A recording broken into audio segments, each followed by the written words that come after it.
صدري ويسر لي أمري واحلل عقدة من لساني يفقهوا قولي. چونکہ علماء کرام کو وزرائے نظام کو آپ نے سن لیا اور ٹائم کافی ہو گیا 10:30 بجنے والے. پچھلے میں اب اس لمحے میں یقین طور پر آپ کو بھوک بھی لگی ہے اور تھکے ہوئے بھی ہیں گزشتہ 3-4 گھنٹوں سے مسلسل.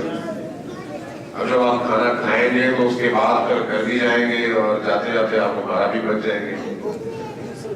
اس لیے میں نہیں چاہوں گا کہ اس سے زیادہ آپ کو زحمت ہو اور آپ کو یہاں پر ان سختیوں کا سامنا کرنا پڑے. کیونکہ باقی سختیاں ایک طرف خالی پیٹ بیٹھے رہنا یہ ایک بہت بڑی سختی ہے.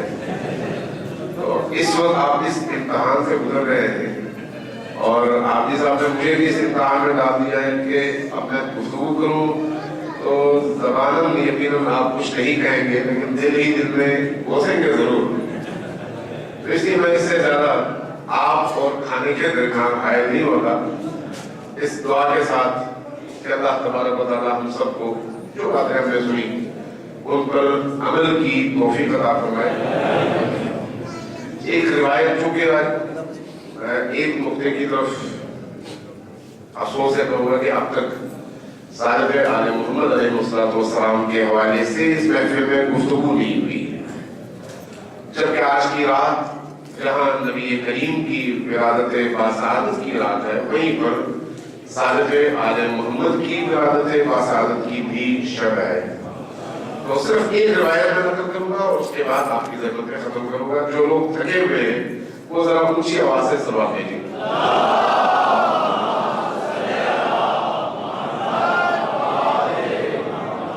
ثابت ہو گیا کہ آپ سب تھکے ہوئے ہیں.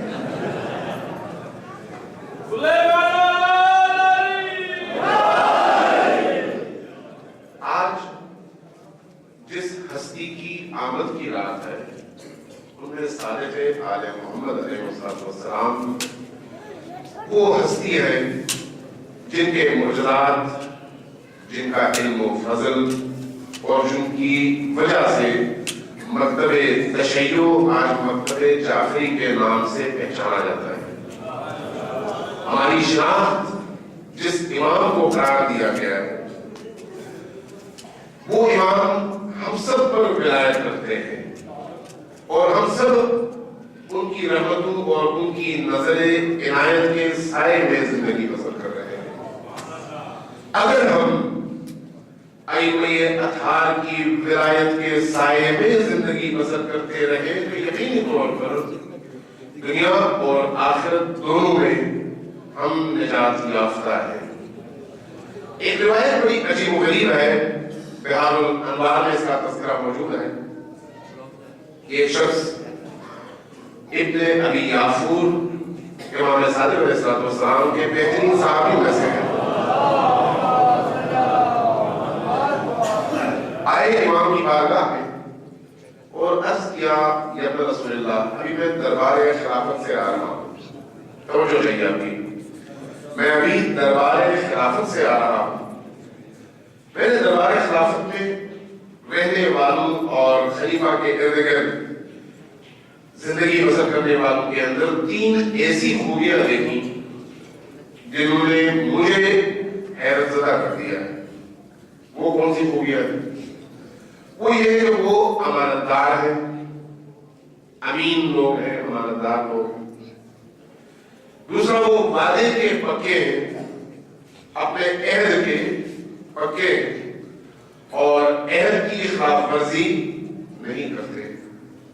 اور تیسری خوبی یہ میں نے دیکھی کہ وہ اپنی گفتار اور اپنے کلام میں انتہائی سچے ہیں, صادق ہیں. جب میں آپ کی بارگاہ میں آیا تو یہاں پر میں نے آپ کے ارد گرد کچھ ایسے لوگوں کو دیکھا جن میں یہ تینوں خوبیاں ناپید ہیں. اب میں پریشان ہوں. جب میں آپ کی روایات دیکھتا ہوں تو وہاں پر یہ نظر آتا ہے کہ میرے موالی یعنی اہل البیت کی ولایت کو قبول کرنے والے لوگ جہنم کبھی بھی نہیں جائیں گے, اور جو لوگ ولایت اہل البیت سے خارج ہو جائیں گے وہ ہر صورت میں جہنم جائیں گے. اب میں ان کو ان صفات کے ساتھ کیسے یہ سمجھوں کہ وہ جہنم جائیں گے؟ اور یہ جو آپ کے ارد گرد بعض لوگ ان صفات سے محروم ہیں، ان کو میں کیسے سمجھوں کہ یہ جنت جائیں گے؟ جبکہ آپ کا کلام یہ ہے کہ جو میرے ساتھ ہوں گے وہ جنت جائیں گے. صادق آل محمد کے چہرے پر جلال کے آثار نمودار ہوئے. روایت یہ کہتی ہے بیان انوار کی کہ جلال نظر آیا، غضب کے آثار نظر آئے. اٹھے اور فرمایا کہ ابن ابی یعقوب، تم نے بہت غلط تشخیص دیا ہے، بہت غلط نتیجے تک پہنچے ہو. کہا یا رسول اللہ کیسے؟ کہا کہ میں جو یہ بات کرتا ہوں یہ قرآن کی بنیاد پر کرتا ہوں. قرآن یہ کہتا ہے کہ جس نے ہماری ولایت کو قبول کیا وہ اہل جنت میں سے ہے، اور جو ہماری ولایت سے نکل گیا وہ اہل جنت میں سے کبھی بھی نہیں ہو سکتا. تو پوچھا یا رسول اللہ کوئی قرآنی دلیل بھی بتائیے. فرمایا کہ تم آیت الکرسی پڑھتے ہو؟ کہا ہاں پڑھتا ہوں. کہا یہ آیت ذرا خود پڑھو، اللہ ولی الذین آمنوا، اللہ ولی ہے ان لوگوں کا جو ایمان لائے. اللہ ولی الذین آمنوا یخرجہم، اللہ اپنے، چونکہ اللہ ولی ہے لہذا اپنے ان والیوں کو نکالتا ہے. یخرجہم من الظلمات الی النور، ظلمتوں سے نکالتا ہے اور نور میں داخل کر دیتا ہے. والذین کفروا، اور جن لوگوں نے کفر اختیار کیا، اولیاءہم، ان کے اولیاء، ان کے ولی کون ہیں؟ الطاغوت، طاغوت ان کے ولی ہے. ظالم حکمران ان کے ولی ہے. تو گویا جس نے اللہ کی ولایت کو چھوڑ دیا تو اس نے ہماری ولایت کو چھوڑ دیا، اور ہماری اور اللہ کی ولایت کو چھوڑنے کے بعد اس نے ظالم اور طاغوت کی ولایت کا دو پہن دیا. اب جس کی ولایت ظالم کرے اس کی صفت یہ ہے کہ آیت الکرسی میں اللہ کہتا ہے اللہ والذین کفروا، اور جنہوں نے کفر کیا، اولیاءہم الطاغوت، ان کے ولی طاغوت ہیں، ان کے اولیاء طاغوت ہیں. یخرجونہم، یہ ولی کیا کرتے ہیں؟ انہیں نکالتے ہیں. کہاں سے نکالتے ہیں؟ من النوری، نور سے نکالتے ہیں، الی الظلمات، اور ظلمات میں پھینک دیتے ہیں. جب یہ فرمایا تو ابن ابی یعقوب نے سوال کیا کہ یا رسول اللہ یہ تو آیت جو ہے یہ کافروں اور مومنوں کے حوالے سے ہے. جو لوگ مومن ہیں، جنہوں نے آپ کی ولایت کو قبول کیا، وہ لوگ آپ کی ولایت میں چونکہ آئے اس لیے نور میں داخل ہوئے، اور جنہوں نے اس ولایت کا انکار کیا وہ چونکہ کافر ہے لہذا کافر ظلمات میں ہوتا ہے. تو یہاں پہ یہ کیسے ثابت ہوا کہ جو لوگ کلمہ پڑھنے کے باوجود آپ کی ولایت کا انکار کریں وہ اہل جنت میں سے نہیں ہوں گے؟ تو یہاں جو اصل نقطہ ہے وہ یہاں پر ہے. فرمایا کہ یہ بتاؤ، آیت کہتی ہے کہ والذین کفروا اولیاءہم الطاغوت یخرجونہم من النور الی الظلمات. یہ جو کفر کرنے والے ہیں، ان کفر کا ارتکاب کرنے والوں کو ان کا ولی یا ان کے اولیاء نور سے نکالتے ہیں، ظلمات میں پھینکتے ہیں. اگر یہ آیت کافروں کے بارے میں ہے تو پھر تم نے کب دیکھا کہ کوئی کافر نور میں ہوتا ہو اور اس کو نور سے ان کے اولیاء نکالے اور ظلمات میں پھینک دیں؟ کافر کبھی بھی نور میں نہیں ہوتا. تو پھر عرض کیا ابن ابی یعقوب نے کہ رسول اللہ اس کا مطلب کیا ہے؟ فرمایا کہ دیکھو جب کوئی شخص لا الہ الا اللہ کہتا ہے تو پھر لا الہ الا اللہ محمد رسول اللہ کی نورانیت کے اندر داخل ہو جاتا ہے. لیکن جب وہ علی اور آل علی کی ولایت کا انکار کرتا ہے تو پھر وہ نورانیت جو محمد رسول اللہ کی ولایت کی نورانیت تھی اس سے بھی خارج ہو جاتا ہے. لہذا خدا کہہ رہا ہے کہ وہ نور سے نکالتا ہے اور ظلمات میں پھینک دیتا ہے.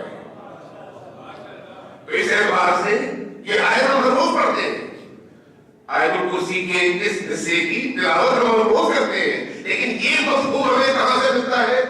صادق آل محمد کی تفسیر سے ملتا ہے. جب ہم ائمہ اطہار سے متمسک ہوتے ہیں تو وہاں پر جا کر ہمیں پتہ چلتا ہے کہ قرآن کی آیتیں ہم سے کیا کہہ رہی ہیں, ورنہ ہم ظاہر میں کھوتے ہیں اور اس کے باطن تک پہنچ نہیں پاتے. یہاں پر امام صادق علیہ السلام کے بڑے معروف صحابی ہیں, سلام بھیجیے کو اونچی آواز سے کہیے.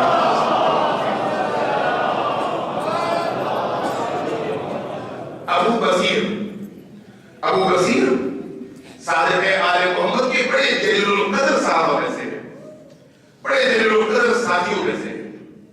ابو بصیر ان کو کہا جاتا ہے, لیکن کمال یہ ہے کہ ان کی آنکھیں نابینا تھیں, آنکھیں کام نہیں کرتی تھیں, نابینا تھے, لیکن ابو بصیر کہتے ہیں, یعنی مبالغے کا صیغہ ہے کہ جو بہت زیادہ دیکھنے والا ہو. ان کے بارے میں تاریخ نے لکھا ہے کہ جب کبھی وہ کسی محفل میں بیٹھے ہوتے, اچانک وہ اٹھ کھڑے ہوتے تو دیکھنے والے یہ سمجھتے کہ شاید کہیں جانا چاہتے ہیں, لہٰذا ان کی مدد کے لیے اٹھنے کی کوشش کرتے ہوئے ان کو بٹھا دیتے. اس اثنا میں باقی لوگ جن کی نگاہیں تھیں, جن کی آنکھیں کام کرتی تھیں, یہ دیکھتے کہ صادق آل محمد دروازے سے اندر تشریف لا رہے ہیں. پھر سب کے سب احترام اٹھ کھڑے ہوتے, بعد ان سے پوچھتے کہ یا ابا بصیر, آپ کی آنکھیں نہیں ہیں, لیکن اس کے باوجود آپ کو پہلے پتہ چل جاتا ہے کہ صادق آل محمد تشریف لا رہے ہیں, اور ہم آنکھیں رکھنے کے باوجود محروم رہتے ہیں. تو جواب میں فرماتے کہ تم ان آنکھوں سے دیکھتے ہو اور میں اس آنکھ سے دیکھتا ہوں. ابن ابی یعفور نے اصول کافی میں روایت یہ واقعہ بیان کیا, فرماتے ہیں کہ میں جا رہا تھا, یہ ابن ابی یعفور نے معذرت کے ساتھ, یہی ابو بصیر نے فرمایا کہ میں جا رہا تھا صادق آل محمد کے دروازے کی طرف مدینہ میں. میرا آمنا سامنا ہوا ایک ایسے شخص سے جس نے مجھے سلام کیا, میں نے جواب دیا. اس نے پوچھا یا ابا بصیر کہاں جا رہے ہیں؟ میں نے عرض کیا کہ میں رسول پاک کے اس عظیم فرزند کی بارگاہ میں جا رہا ہوں, اپنے مولا کی بارگاہ میں. کہا کہ آپ مجھے پہچانتے ہیں؟ کہا نہیں. کہا میرا نام یہ ہے. جیسے اس نے نام لیا میں پہچان گیا کہ یہ کون شخص ہے, مدینہ کا سب سے بدنام اور سب سے بد کردار آدمی. کہا کہ ہاں میں نے پہچان لیا. کہا کہ یا ابا بصیر, جب آپ تشریف لے جائیں امام کی بارگاہ میں تو ان کی خدمت میں میرا سلام کہیے, اور کہیے کہ میں اگرچہ بہت برا ہوں لیکن آپ سے بہت محبت کرتا ہوں, آپ سے بہت محبت کرتا ہوں. ابو بصیر آئے, امام کی بارگاہ میں حاضر ہوئے, زمین پر بیٹھے. جیسے ہی بیٹھے امام نے پوچھا اے ابو بصیر کیا پیغام لے کر آئے؟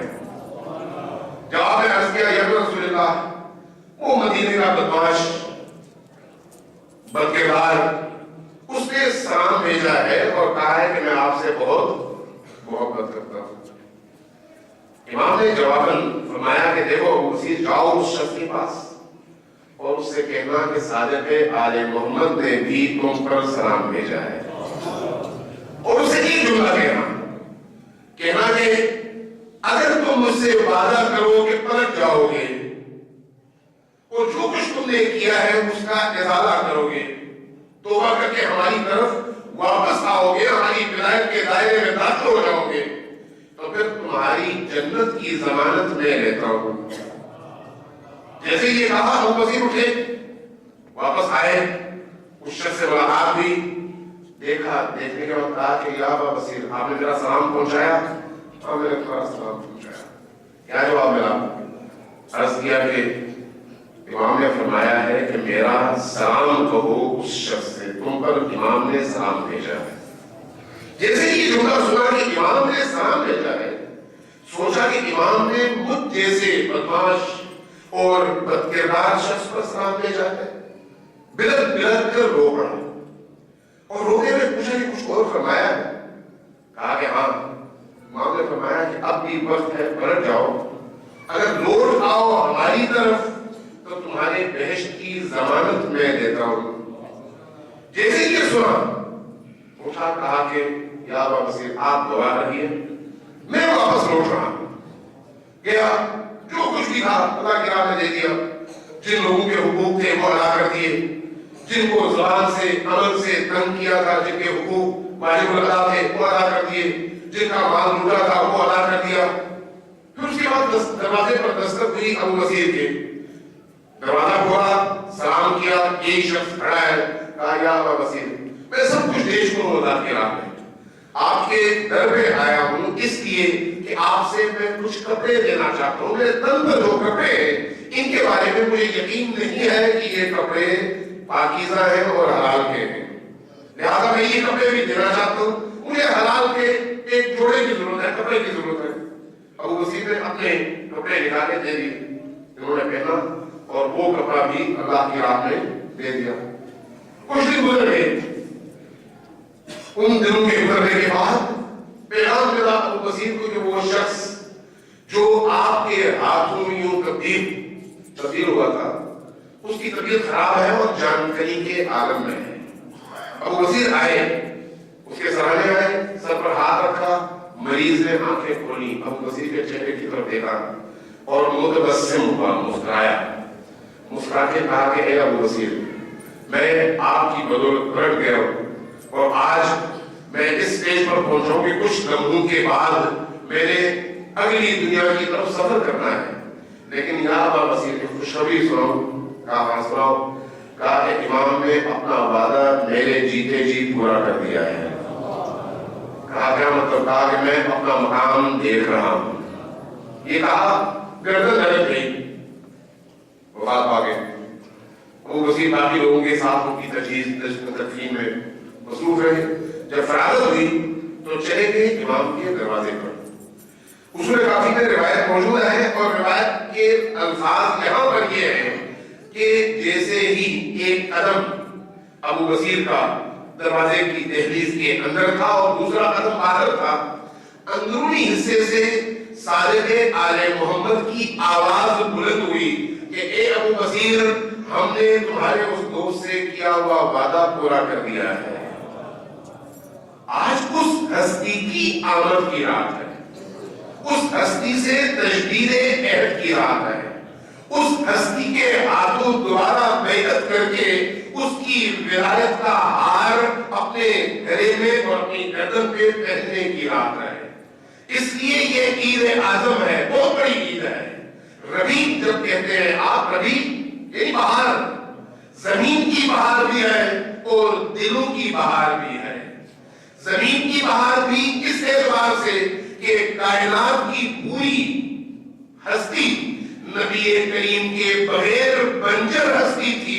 نبی کریم نے آج کی رات تشریف لا کر پوری کائنات کو ایک حیات نو عطا کیا ہے. اسی طرح جس طرح سے جب بہار آتی ہے تو بہار کی آمد کے ساتھ مردہ زمین زندہ ہوتی ہے، درخت دوبارہ زندہ ہوتے ہیں، دوبارہ اس کو پتے لگنے لگتے ہیں، پھل پھول لگنے لگتے ہیں اور اسی موسم کو آپ بہار کہتے ہیں. بہار طبیعت، بہار فطرت. تو یہ جو بہار دل ہے وہ آج کی رات ہے اور یہ موسم اور یہ مہینہ اس بہار سے عبارت ہے جو انسان کے ایمان میں تازگی پیدا کرے، انسان کے عقیدے میں تازگی پیدا کرے. ان محفلوں اور ان مجالس کے ذریعے سے ہمیں اس ہستی کے قریب تر کر دے اور ہمیں اس سے جوڑ دے اس طرح سے کہ ہم اس کی ولایت کو قبول کر کے اپنے ماضی کے گناہوں کا صفایا بھی کر سکے، توبہ بھی کر سکے اور پلٹ کر آ کر دوبارہ سے اس دہلیز پر اپنا سر جھکا کر ایک نئی زندگی کا عہد بھی کر سکے. تو آج کی رات اس اعتبار سے عید کی رات ہے اور عید جس مناسبت سے بھی ہوتی ہے صاحب عید کی طرف سے عیدی بھی ملتی ہے، صاحب عید کی طرف سے عیدی بھی ملتی ہے. جس طرح سے آپ عید کے دن میں اپنے بچوں کو عیدی دیتے ہیں تو ہم فرزندان اہل البیت ہیں، اس لیے کہ روایات کہتی ہے کہ علی و فاطمہ اس امت کے والدین ہیں.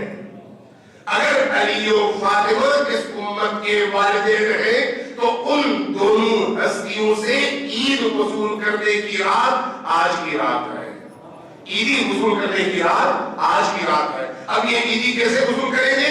دوبارہ تجدید عہد کر کے، ان کے ہاں بیعت کر کے، توبہ کرتے ہوئے واپس آ کر، اور اس عہد کا اعلان کر کے کہ ہم دوبارہ سے اسی دین کو احیا کرنے کی کوشش کریں گے، اسی دین کی قدروں کو زندہ کرنے کی کوشش کریں گے جس دین کے احیا کے لیے آپ کا سلسلہ آیا اور انہوں نے قربانیاں دیں، سر کٹائے، زہر قربانیاں ہوئیں، اور اس کے نتیجے میں یہ مکتب اور یہ دین زندہ اور پرفروغ ہوا، اور ہر گزرنے والا دن اس دین کی عظمتوں میں اضافہ کر رہا ہے. تو لہذا اس عظمت دین کی تحریک میں، احیاء دین کی تحریک میں، مکتب تشیع کی قدروں کو زندہ کرنے کی اس تحریک میں میں بھی آپ کے ہاتھ میں ہاتھ رکھ کر تجدید بیعت کرتا ہوں کہ اب اگر مجھے ایسا موقع ملا کہ میں اپنے دین کی خاطر جان دے سکوں، دین کی خاطر مال دے سکوں، دین کی خاطر آبرو قربان کر سکوں، تو میں عہد کرتا ہوں کہ ہر ایسے موقع پر مجھے آپ میدان میں اسی طرح پائیں گے جس طرح سے آپ کی خواہش ہوتی ہے کہ آپ کے محب اور آپ کے مالی آپ کے نقش قدم پر چلتے ہوئے زمین پر آپ کی بتائی ہوئی قدروں کے احیاء کے لیے نظر آئے. لہذا یہ تجدید عہد کی رات بھی ہے، توبہ کی رات بھی ہے، تجدید عہد کی رات بھی ہے، خوشی اور سرور کی رات بھی ہے، اور اس عزم کی رات بھی ہے نبی کریم سے بھی دین کے حوالے سے، اور صادق آل محمد سے بھی مکتب اہل البیت کے حوالے سے کہ ہم دین اور مکتب کے لیے صرف خوشیاں منا کر مطمئن نہیں ہو سکتے. صرف خوشیاں منانا مطمئن ہونے کا باعث نہیں ہے. خوشیاں تب منائیں جب ہم دین کے تقاضوں پر عمل بھی کر سکیں اور دین کے پیغام کو زندہ کرنے کے لیے اپنے حصے کی محنت بھی کر چکے ہوں. اب یہ ہماری ذمہ داری ہے، اور دیکھنا یہ ہے کہ ہم اپنے حصے کی جو محنت ہے، اپنے حصے کی جو ذمہ داری ہے، وہ کس حد تک ادا کر پاتے ہیں. صادق آل محمد کی جو حدیث ہے امر بالمعروف اور نہی عن المنکر کے حوالے سے کہ آمروا بالمعروف ونہوا عن المنکر، امر بالمعروف کرو، نہی عن المنکر کرو. اگر تم نے ان دونوں فرائض کو ترک کر دیا تو پھر اللہ تمہارے معاشرے میں سے بدترین لوگوں کو تم پر مسلط کر دے گا، بدترین لوگوں کو. اس کے بعد کیا ہوگا؟ اس کے بعد یہ ہوگا فَيَدْعُوا خِيَارُكُمْ فَلَا يُسْتَجَابُ لَهُمْ. تمہارے بہترین لوگ، تمہارے درمیان میں ہونے والے لوگ، عبادت گزار لوگ، سجدے کرنے والے لوگ گڑ گڑا کر دعا مانگیں گے خدایا ہمیں اس مصیبت سے نجات دے، لیکن اللہ ان کی دعا قبول نہیں کرے گا. یہ صالح آل محمد کا فرمان ہے. آگے فرماتے ہیں کہ امر بالمعروف سے کیوں ڈرتے ہو، نہی عن المنکر سے کیوں ڈرتے ہو؟ نہ امر بالمعروف اور نہی عن المنکر تم سے تمہاری روزی چھینتے ہیں، اور نہیں امر بالمعروف اور نہی عن المنکر تمہاری موت کو تمہارے قریب کرتے ہیں. یہی دو ہی چیزیں ہوتی ہیں انسانی زندگی میں کہ وہ یا اپنی جان کے حوالے سے خوف میں مبتلا ہو یا اپنے مال کے حوالے سے خوف میں مبتلا ہو. اور صادق آل محمد یہ فرماتے ہیں کہ یہ جو دو عظیم فریضے ہیں، ان دو فریضوں کی ادائیگی نہ انسان کو موت کے قریب لے جاتی ہے اور نہ ہی بیروزگار کرتی ہے. اس لیے اپنے دنیا کے خوف سے اور اپنی جان کے خوف سے ان فریضوں سے کبھی بھی اجتناب نہ کرو، بلکہ امر بالمعروف کو زندہ کرو. اس لیے اگر امر بالمعروف زندہ نہ ہو تو نظام مملکت تو دور کی بات ہے، تمہارے اپنے گھر کے اندر تباہیاں شروع ہو جائیں گی.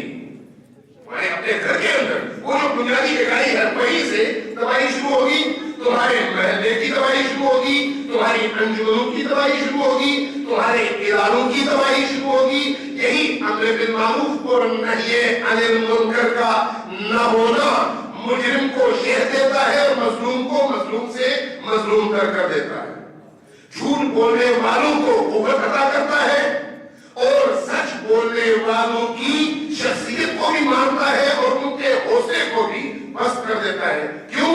اس لیے کہ جب نیکیوں کو پروموٹ کرنے والے لوگ کمزور پڑے ہوں اور برائیوں کو پروموٹ کرنے والے لوگوں کو تقویت مل رہی ہو تو پھر نیکی بدی میں بدل جاتی ہے اور بدی نیکیوں میں بدل جاتی ہے۔ لہذا یہ جو فریضہ ہے جو اسی طرح سے فرض ہے جس طرح سے نماز اور روزہ فرض ہے، ان فرائض کی ادائیگی کے لیے تجدید عہد بھی ہمیں آج ہی کی رات کرنا ہے۔ اللہ تبارک و تعالیٰ سے دعا ہے کہ ہمیں امر بالمعروف نہی عن المنکر اور دین کی ان تعلیمات پر عمل پیرا ہونے کی توفیق نصیب فرمائے۔ اور آج کی رات جو کہ نزول رحمت کی رات ہے، نزول رحمت کی، اور دو عالم کے باسیوں پر، عالم برزخ والوں پر بھی اور اس عالم ناسوت والوں پر بھی، ان تمام لوگوں کے لیے چونکہ رحمتوں کے نزول کی رات ہے، دعا کیجیے گا کہ اللہ تبارک و تعالیٰ کے ہاں رحمتوں کی کوئی کمی نہیں آئے، اپنی رحمتوں کی بارش ہم پر بھی کرے تاکہ ہمارے دل کی دنیا میں باہر آئے۔ اللہ تبارک و تعالیٰ سے دعا ہے کہ ہماری اس مملکت کو، ہماری اس سرزمین کو بدخواہوں سے، بد کرداروں سے، دشمنان دین اور دشمنان وطن کے شر سے محفوظ فرمائے۔ اللہ تبارک و تعالیٰ سے دعا ہے کہ ان دہشت گردوں کو جو دین کا لباس پہن کر نمرودیوں اور فرعونیوں کی روح کو زندہ کرتے ہیں اور ہمارے ان حکمرانوں پر بھی جو ان کو سپورٹ کرتے ہیں، اگر قابل ہدایت نہیں ہے تو ان سب کو نابود فرمائے۔ خدا سے دعا کیجیے گا کہ اللہ ہمارے مملکت پر رحم فرمائے اور ہمیں نیک اور صالح حکمران عطا فرمائے۔ اللہ تبارک و تعالیٰ سے دعا ہے کہ ہم سب کو امام عصر کے ظہور کے لیے جد و جہد کی اور میدان کو ہموار کرنے کی توفیق اور سعادت نصیب فرمائے۔ ہماری تنہائیوں کو اللہ تبارک و تعالیٰ پاک فرمائے اور ہمارے اجتماعات کو اور عزم اور زیادہ اور عظمت بنانے کی ہمیں توفیق عطا فرمائے۔ اللہ تبارک و تعالیٰ سے دعا ہے کہ مکتب تشیع کے پیروکاروں کو عزم، ہمت، حوصلہ، عزت، وقار اور سربلندی عطا فرمائے۔ اللہ سے دعا ہے کہ ہماری پوری